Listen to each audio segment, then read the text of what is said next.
Ever feel like you're doing everything right in dating, but it still goes nowhere? Ghosted, friend-zoned, talking stages that drag on forever. It's exhausting. Most people assume dating is something you should just know how to do by now, like tying your shoes or riding a bike, but in reality, it's more of a skill set than an instinct. So if you've ever thought, why does dating feel so hard for me when it seems effortless for others? You're not broken and you're not alone.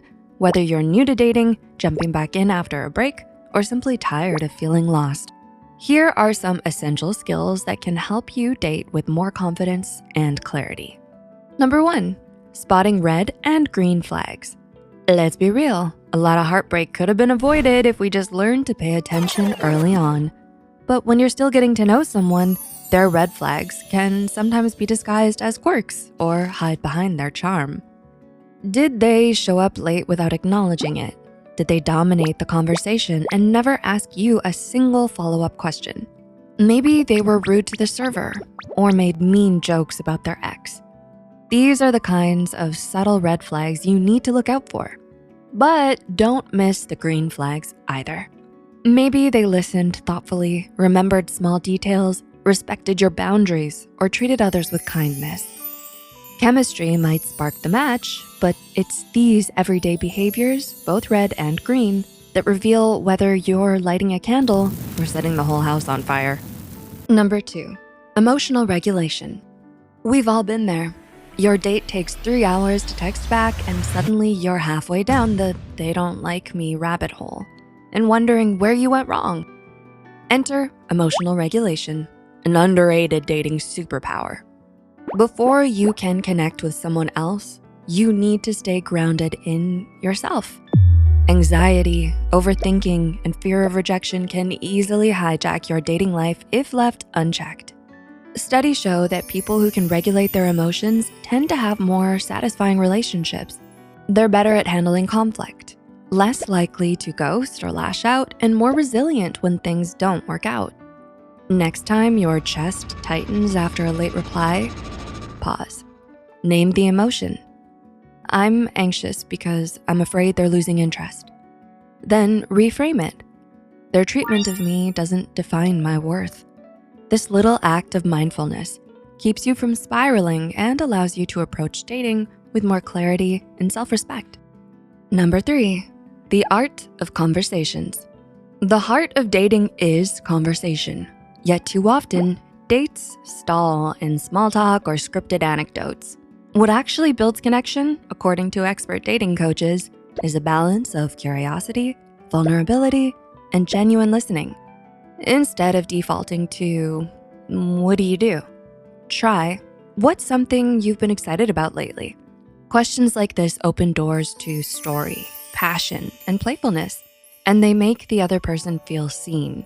The key is to really listen, not just plan your next line.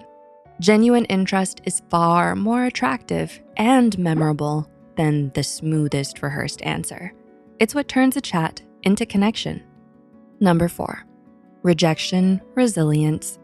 One of the biggest reasons people burn out on dating, they take rejection as a verdict on their worth. And yeah, it hurts, no way around that, but rejection usually reflects compatibility, not attractiveness or likability. The people who thrive in dating aren't the ones who never get turned down, but the ones who know how to bounce back. And in dating, that resilience is everything. So instead of spiraling into I'm unlovable every time something doesn't work out, look at it more like, we weren't a fit, and that's okay. Every no nudges you closer to the right yes, or at least leaves you with a good story. Number 5, radical authenticity.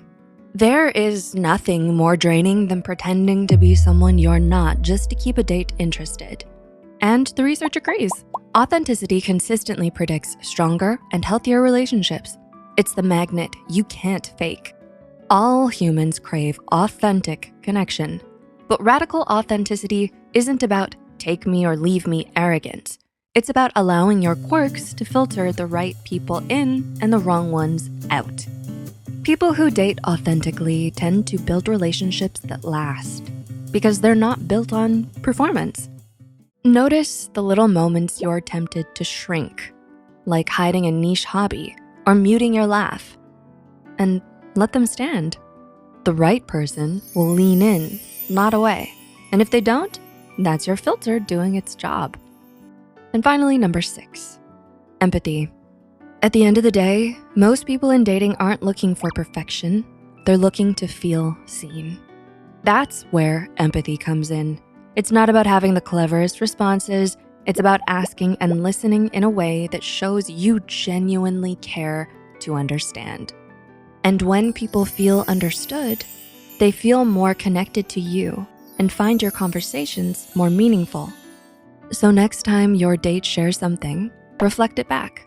So cooking is how you decompress after a long week? That small act says, I don't just hear you, I get you. And that is deeply attractive. Sometimes dating can feel less like romance and more like trying to solve a riddle with half the clues missing. But the secret isn't in memorizing the perfect line or following arbitrary rules, but cultivating certain skills to help you form stronger, more genuine, and more positive connections. It's not just about finding someone, but finding someone who respects, understands, and walks beside you. If this resonated, don't forget to like, share, and subscribe for more psychology-backed insights on love and connection. So, which dating skill are you working on first? And are there any other important ones we missed? Let us know in the comments down below. Thanks for watching.